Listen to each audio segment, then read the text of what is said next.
GR1, ultime notizie.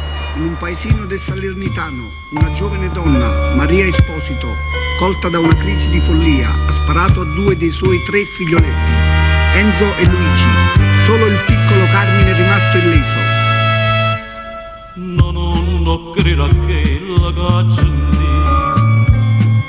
sicuramente mi sono sbagliato, forse a stanchezza sti giornate me, forse è perché mi sento nostalgia da casa mia e da creatura mia, ma per m'assicurare voglio telefonare.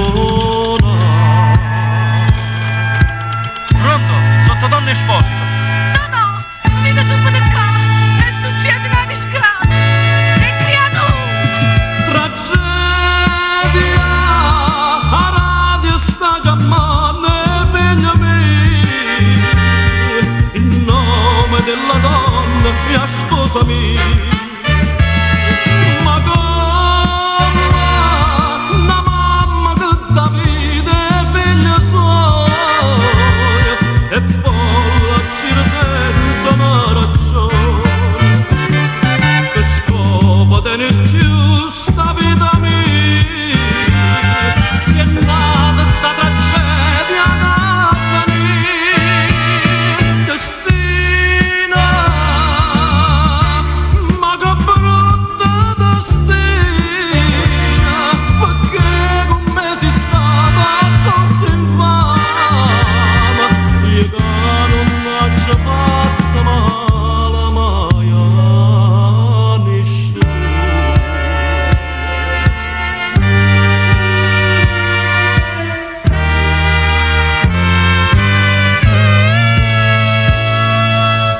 Tutto sto lutto è nato a casa mia, perché l'assai a Maria, figlia mia, o treno che lontana mi portai, o stesso treno mi porta a casa.